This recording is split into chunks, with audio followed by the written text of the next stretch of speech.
This man uses hypnosis to make women do whatever he wants, and also give them nightmares. Pretty spooky. We begin with the woman urgently calling Detective Wade Rollins. It's night, so Wade doesn't answer. Andrea looks pretty upset and scared and asks to call her back. She's panicking. It feels like someone's watching her. Andrea enters an elevator when suddenly she gets a call from an unknown number. She hopes it's the detective, but it's a strange dude saying, "This is how the world ends." Nah man, we had passed that phase in 2012. No one believes in apocalypses today. But the world will end for Andrea. The elevator begins shrinking and a screaming Andrea turns into a raspberry toast. Possibly. Let's forget about this for a while. Meet Jen. She came to a party with a water plant instead of a wine bottle she just drank. It's okay. No one will judge you on a Friday evening. Luckily, I have 7 Fridays a week. Bad news. Some guy Brian is at the party too. Jen considers her options for a moment and finally decides to join the party. There's too much wine in her to stop at this moment. Alcohol and ex-boyfriend? Perfect mixture. Gina introduces Jen to Dr. Colin Mead, her psychiatrist.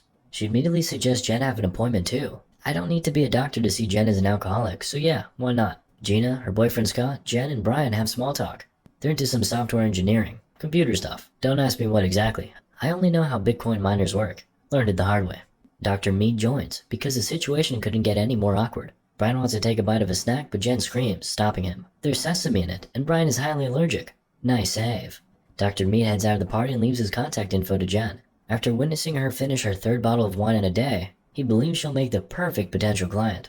Don't show him my floor full of empty bottles then. While Jen is waiting for her Uber, Brian approaches and thanks her for saving his life. Brian tries to discuss their past relationship, but Jen is not in the mood. Then, Brian offers a ride home. Bad idea, girl. You're too drunk to drive with your ex. And they clapped. Classic. The next day, Glennon says Jen must go for therapy. Unemployment, clapping with the ex, not mentioning alcohol for some reason. Finally, Jen gives up and accepts help. They call it the first step. Jen comes for a consultation. Some badass office Dr. Mead got. For some reason, it resembles 50 Shades of Grey, but maybe it's just me. And my ex. Never mind. During the consultation, we find out everything was not so easy between Jen and Brian.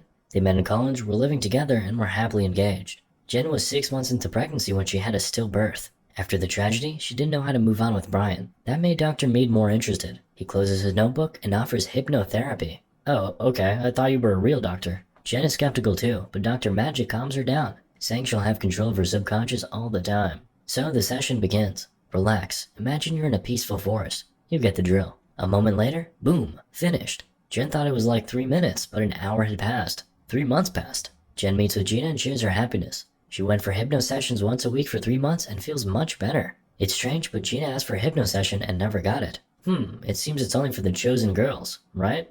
Our basketball coach in high school also had those private sessions with the chosen boys after classes. I've always wished he had chosen me.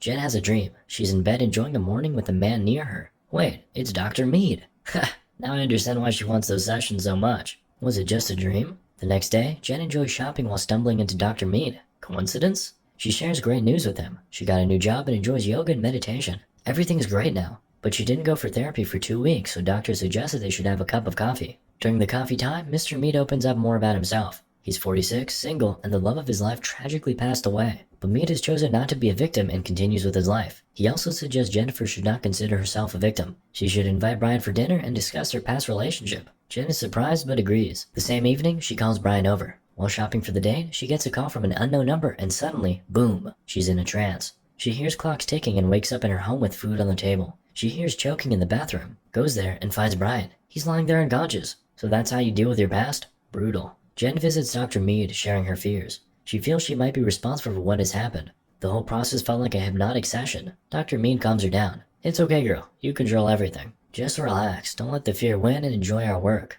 Oh, I was confused at first, but now I'm 100% sure something is wrong with this so-called doctor. But Jen agrees and keeps getting weird dreams with Mead. Oh wow, it looks like a deep trap. Back at home, Jen finds sesame oil and it got her remembering how Dr. Mead called her before she went to the store and said, "Carry the fire." She recalled buying sesame oil and adding it to the salad, causing an allergic reaction for Brian. Now she realized. Jen browsed for Dr. Mead and found spooky news about women disappearing. Some woman named Andrea even asked for a restraining order on her Dr. Mead. Whoa, that was vast. If only she googled the guy before using his services. She also learns that there were causes of people using hypnosis for crimes and stuff. So you can't control yourself under hypnosis after all. Not a huge discovery for me, to be honest. I keep eating 3 packs of Takis per day without remembering it at all. It always felt like it was demons, but maybe it was just Dr. Mead playing mind tricks on me too. Jen brings the facts to Gina's table, but she doesn't see them. Of course, she's not the one who's sleeping with them. A girl files a restraining order and after 3 days, dies. accuses Mead of stalking and emotional abuse. Nah, just a coincidence. Finally, Jen pulls out a joker, a check from the store. Well, at least Gina didn't accuse Jen of murdering someone and trusted her. The girls meet with Detective Wade, who was the one following the case of Andrea, the girl from the beginning. A detective opens up for the girls. Yes, he worked on the case. He suspects Mead of hypnotizing Andrea and getting her into extreme fear, which caused her to die of a heart attack. There's even a videotape of Andrea getting a call from an unknown number and dying after. So what does the detective suggest? Stay away from the therapist. That's it? Not much, but the girls should be good. After leaving the detective, Gina shares that she also did therapy with Mead this week. Oh, you perv. Don't answer calls from unknown numbers, girls. But Jennifer believes the best defense is attack, so she pays a visit to Dr. Mead with a tape recorder turned on. Look how self-confident she became. Thinks she can play mental games with the man who made her kill a dude with hypnosis. Maybe the therapy indeed works. She asks for hypnosis again. Why don't you go straight and ask him for some clapping services? Those allegories don't work anymore. Meanwhile, Detective Wade can't stop thinking about Dr. Mead's case.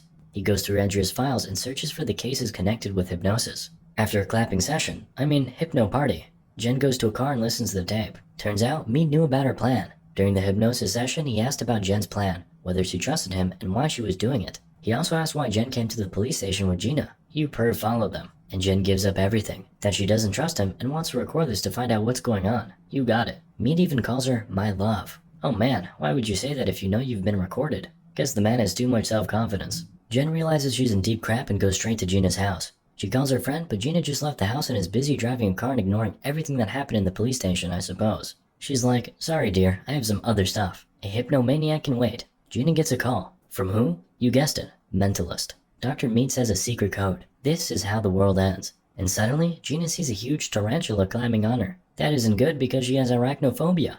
In a panic attack, Gina speeds up and meets the truck. Jen was lucky to catch the accident scene. At his office, Dr. Mead listens to some classy opera tunes and enjoys scotch. The scene looks more like a regular day of a Nazi officer, but maybe that's only because we already know this guy's a psychopath. Detective Wade comes to break the sad news. Gina and her husband died in a car accident. Together, they drink scotch and perform some mind games. While pouring himself another shot of scotch, Wade steals pliers for ice. Wade reveals he found some patterns in Mead's clients. 3 girls shared physical characteristics, and all 3 are dead now. Mead smells his pants are beginning to burn and gently asks Wade to go home. And he does. Whoa, pliers and free booze? That was a great afternoon. The same evening, Wade visits Jen. He shares what he's learned so far and leaves Andrea's file for Jen to investigate. Wade promises to get Mead's fingerprints by tomorrow, so until then, she should stay low and be careful. Being careful means not locking your door and opening it wide away. Here's Johnny.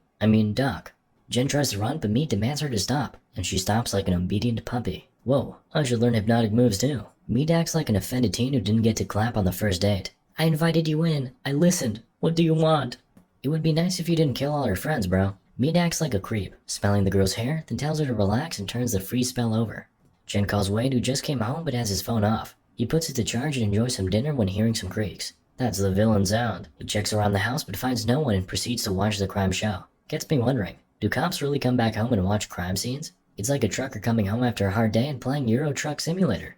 Hey look, behind, it's some creepy girl with a knife. Wait, I remember her. She was one of Mead's patients. A possessed lady attacks Wade and seriously injures him. Still, Detective recalls it's actually his job to hit women until they die and wins the fight. Wade gets to the hospital and Jen visits him. She has a bright idea. Get her to another hypnotist who will make her remember Mead's sessions and then use it as evidence against the psychopath. Wade is not so sure. No strong evidence it is. Jen still goes for it and visits another hypnotist. This time it's a woman, so we hope no abuse will be involved. Jen gets into a trance and starts remembering what happened between her and Mead. Suddenly, she gets choked. Hypno Woman tries to wake her up and fails. From the dream, we learn about Mead's mentor, Dr. Xavier Sullivan. Jen sees a date with Mead. He gives her a bracelet with the name of his ex-love. Finally, Jen wakes up.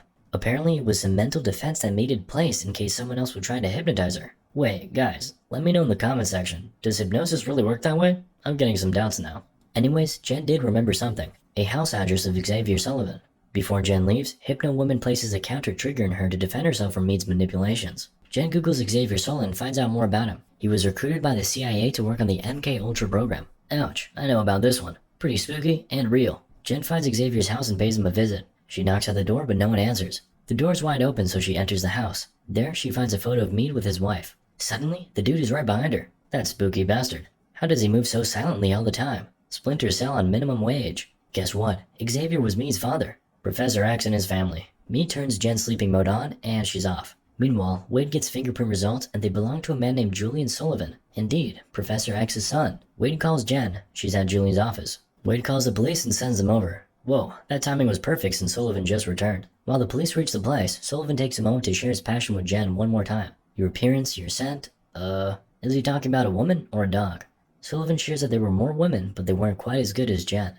In this very moment, police storm in the office, but no one is there. Jen wakes up. She's in Sullivan's house. Another darn magic trick. Wade understands what's happening and calls the police to Sullivan's home. Turns out, Sullivan has planted memories of his time with his wife into Jen's head. That's how strong he wants to replace his wife with Jen. Say what you wish, boys, but that's dedication. I can't see how you'll deal with her frozen 100% of the time, but the man did his work. So the reason why Sullivan kept it for so long is that today is their wedding anniversary with his wife. He gives Jen a bracelet he used to give to his wife. Just when Doctor was about to kiss her, Wade arrives. And of course, he's not the Splinter Cell type at all. So Sullivan gets alarmed. Wade searches the house for Sullivan while Jen tries to break off her mental trap. Wade fights with Sullivan while Jen manages to release herself. She finds the boys fighting on the floor, but Meade commands her to sleep. So she slowly passes out. But before falling unconscious, she grabs the gun while Meade chokes Wade. Boom. Gunshot. Wade wakes her up. Turns out she did indeed shoot Wade. He calms her down saying, "You're gonna be fine, my love." Oops, the red flag again.